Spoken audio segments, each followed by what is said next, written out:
Hi everyone, welcome to Grammar Ladder program and today we will learn articles. Yaxshimisilar savdoshlar, bugun bizning o'rganmoqchi bo'lganimiz ingliz tilidagi so'z turkumi article. Ya'ni articlelar odatda uyg'ur tilida yo'q so'z turkumi bo'lib, odatda ingliz tilida nihoyat ko'p ishlatiladi. Artikellar odatda o'z oldiga mustaqil ishlatilmaydi, ham jumla bo'linmaydi. U faqat ismni aniqlab kelgan sifat hem sifatlardan oldi kelib, odatda jumlada ma'no beradigan birda. Okay, first, let's talk about articles.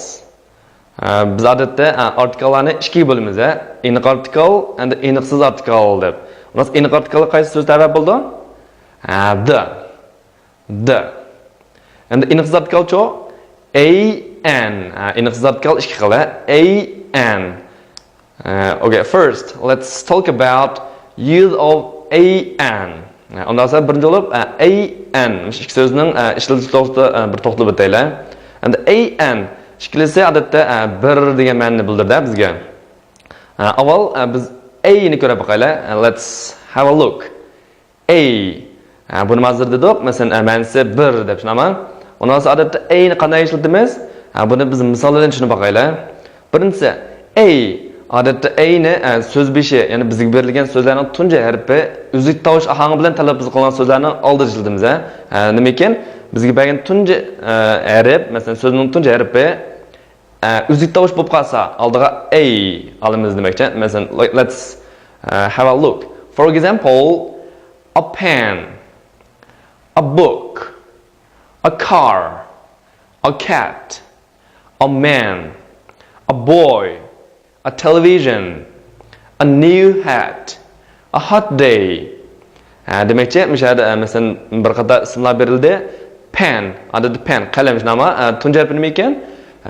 Uzuk tovush nama, uzuk tovush ahang berilgan so'zlarga biz ni olib chiqishnago. Shunqanda a pen. Endi ikkinchi so'z, a book. Bu menaqanda kitob. Birinchi harfi b, bizning so'zib o'qilgan tovush b. Ya'ni uzuk tovush bo'lgani uchun oldiga a car. Bu qanday? Bu so'z uzuk tovush ekan, biz olamiz. A cat. Bir mushuk. Cat. Tunji harfi nima? Uzuk tovush. A man. Bir er kishi. Endi buning tunji harfi m, ya'ni uzuk tovush bo'lgani uchun ilindi. A boy. Bir o'g'il bola. Bumi bizning qoidaga uyg'un tunji harfi uzuk tovush ohangi. A television. Bir televizor nima? Bu qanday yana uzuk tovush. Shunga ilindi. Endi sifat bilan qanday ishlatamiz? Buni ko'rib qo'yaylik. Masalan, a hat. Bir bosh kiyimi yo bo'lmasa shlapa nima? Ana buncha a new hat sekcho bir yangi bosh kiyimi. A hot day. A hot day. Burun a day dedik bir kun. Endi cho a hot day bir issiq kun. Ondan sonra bir cümle tuzib qo'yaylik so'zlarga. That is a new hat. That is a new hat. Avu bo'lsana bir yangi shlapa. It is a cat. U bo'lsa bir mushuk. This is a car. Bu bo'lsa bir mashina. Endi biz n ning ishlatishini ko'rib boqaylik. Endi n qanday ishlatiladi? So'z beshi, ya'ni bizga berilgan so'zning tunji harfi odatda so'zdosh ohangi bilan talaffuz qilinsa, bu so'zning oldiga biz ni qo'yib qo'ysak bo'ldi. Ma'nosi bir, ya'ni o'xshash. Avval biz 26 taraf o'rgangandan keyin biz bir 5 so'zdoshni ayirib olganmiz nima? Jami so'zdosh 5 tug'o. Ondan sonra bu so'zdoshni bir ko'rib boqaylik. Birinchisi ikkinchisi uchinchisi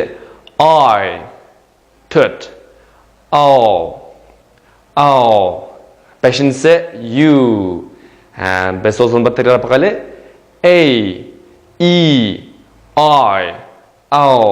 you. Mushu besh so'zdoshning oldiga kelgan bo'lganda biz ni qo'ysak bo'ldi. First, egg. Egg deganimiz nima? Tuxum nima? Buningda biz oldiga nima qo'yamiz? Chunki bu so'zning tunji harfi nima ekan? Biz ayirgan 5 so'zdoshning birisi nima? An egg. Ikkinchisida an apple. An apple. Bir olma. Bu yerda mesela apple'ning tunji harfi nima? A, ya'ni so'zli tovush, shunga oldiga an oldik. An orange. An orange. Bu yerga ma orange. Aplesin birinchi harfi nima? So'zli tovush. Shunga an oldik. An eraser. An eraser. Eraser degimiz o'chirgich, ya'ni bu so'zning yanında tunji harfi I degan so'zli tovush ekan, shunga an oldik. An umbrella. An umbrella. Bir kunlik. Bu so'zning tunji harfi U. An. Shunga an umbrella. Endi buni yana ismlar bilan birlashtirib boqaylik. An English book.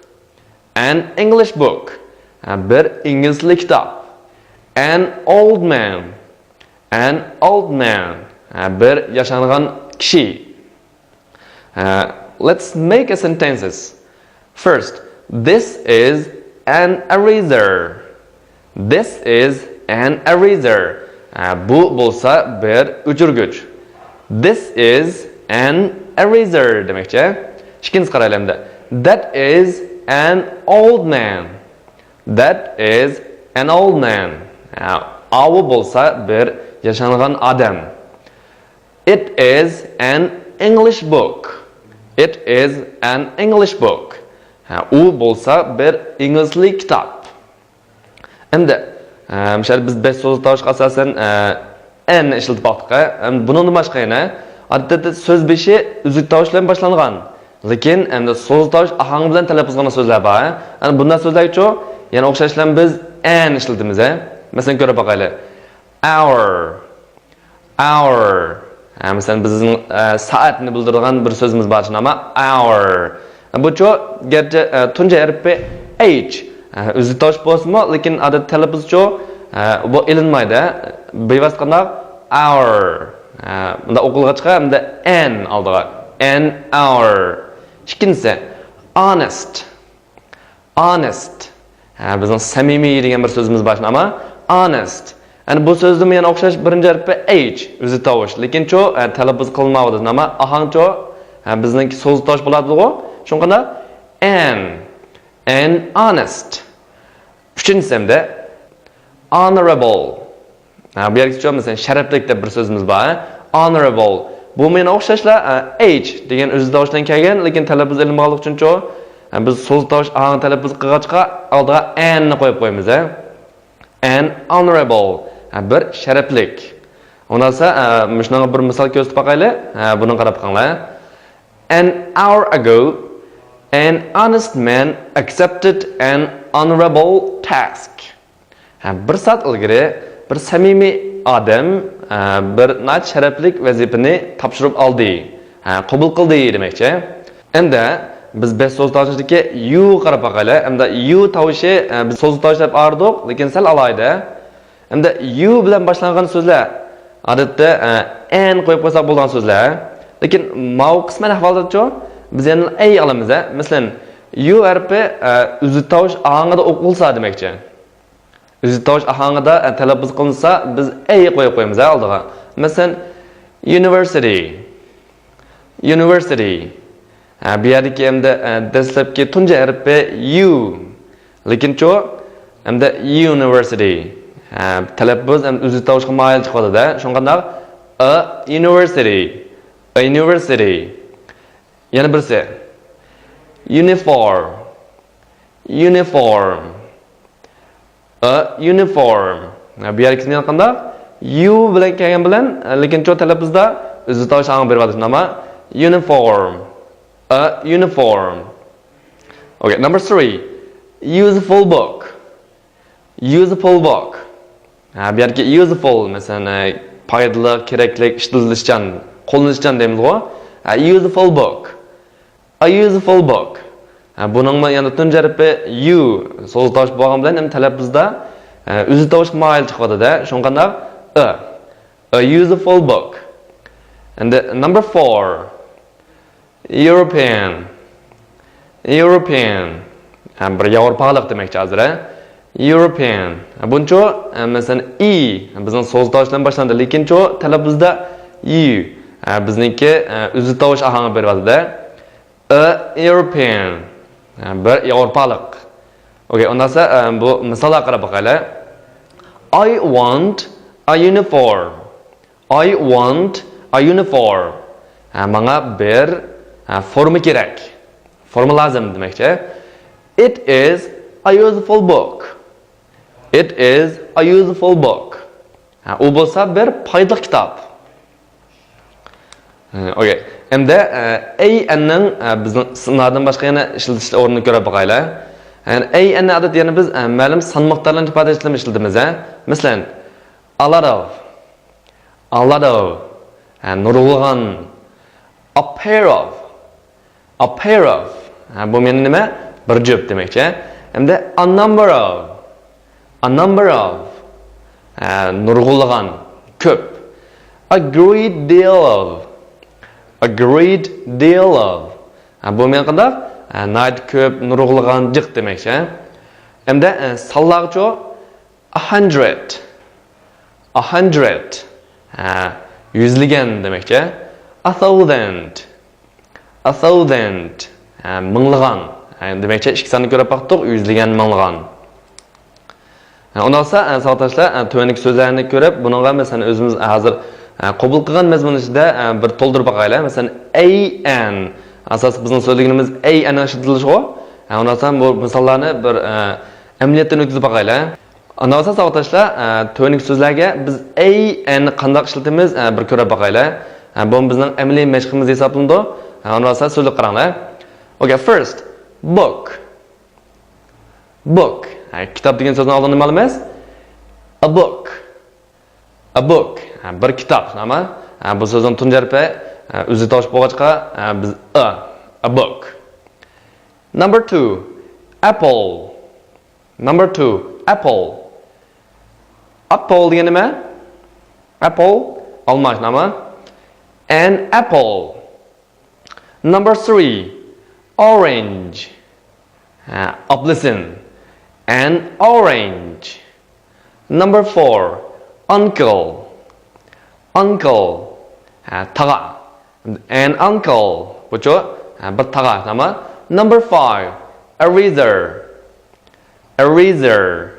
O'chirgich. Buncho an eraser. Number 6, teacher. A teacher. Bir o'qituvchi. Number 7, hour, saat demekçi. An hour, bir nima? Saat. A French book. Yani miyadikisi isim bilan qilib keldi. French book. Fransuzlik kitob nomi. Buning uchun a French book. Okay, number 9. Good teacher. Yaxshi o'qituvchi. Yani buni qaysini qo'ymaymiz? A good teacher, bir yaxshi o'qituvchi. Nima? Number 10, idea. An idea. Number 11, a good idea. Bir yaxshi fikr. Number 12, an old book. Old book deganimiz bir koni kitob. Nima? Buni oluvchi an old book. Number 13, math book. Matematik kitob. Buni oluvchi a math book. Bir matematik kitob. Number 14, new book. Yangi kitob. Nima? Bucho a new book. Bir yangi kitob. Okay, that's all for you today, and thanks for your watching. See you next time.